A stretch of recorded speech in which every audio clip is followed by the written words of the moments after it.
59வது தேசிய புத்தரிசி விழா ஜனாதிபதி அனுரகுமார திசாநாயக்க தலைமையில் இடம்பெற்றது.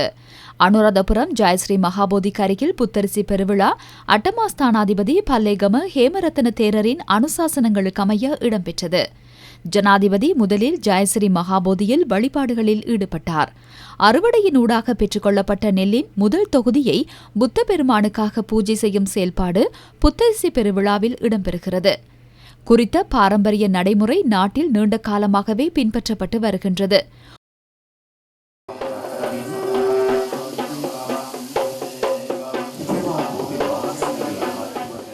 உணவு பாதுகாப்புள்ள தேசத்தை கட்டியெழுப்ப விவசாயிகளுக்கு கரம் கொடுப்போம் என்ற துணிப்பொருளின் கீழ் இம்முறை புத்தரிசி பெருவிழா இடம்பெற்றது.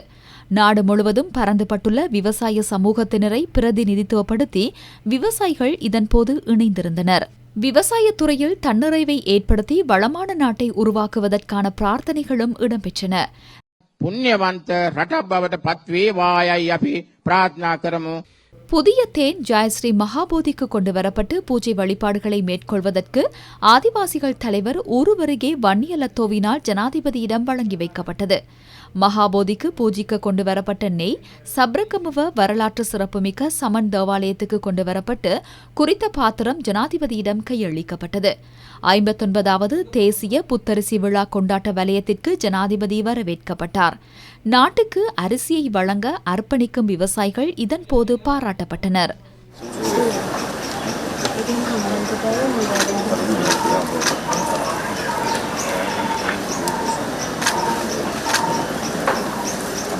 அமைச்சர்களான கே.டி. லால்காந்த, வசந்த சமரசிங்க, பிரதி அமைச்சர் நாமல் கருணாரத்ன ஆகியோரும் இதன்போது இணைந்திருந்தனர். நிகழ்வில் உரையாற்றிய ஜனாதிபதி விவசாயிகளுக்கு அரசாங்கம் பல சலுகைகளை பெற்றுக் கொடுப்பது குறித்து தெளிவுபடுத்தினார்.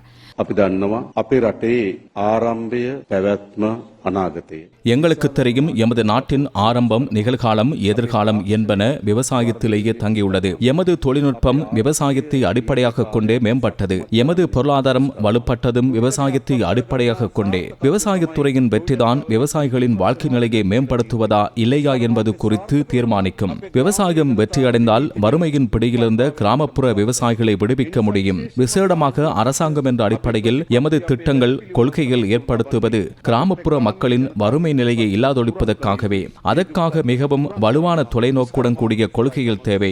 எமது நாட்டு விவசாயிகளின் காணிகள் பாரிய பிரச்சனைகளுக்குட்பட்டுள்ளது. உரிய உரிமை இல்லாமை விவசாயிகள் எதிர்கொள்ளும் பாரிய பிரச்சனை. விவசாயத்துறை அமைச்சு, விவசாய அமைச்சரின் தலைமையில் குறித்த காணிகளில் காணப்படும் பிரச்சனைகளை தீர்த்து நிலையான காணி உறுதியை வழங்குவதற்கான உரிமைய வேலை திட்டத்தை முன்னெடுத்துள்ளது.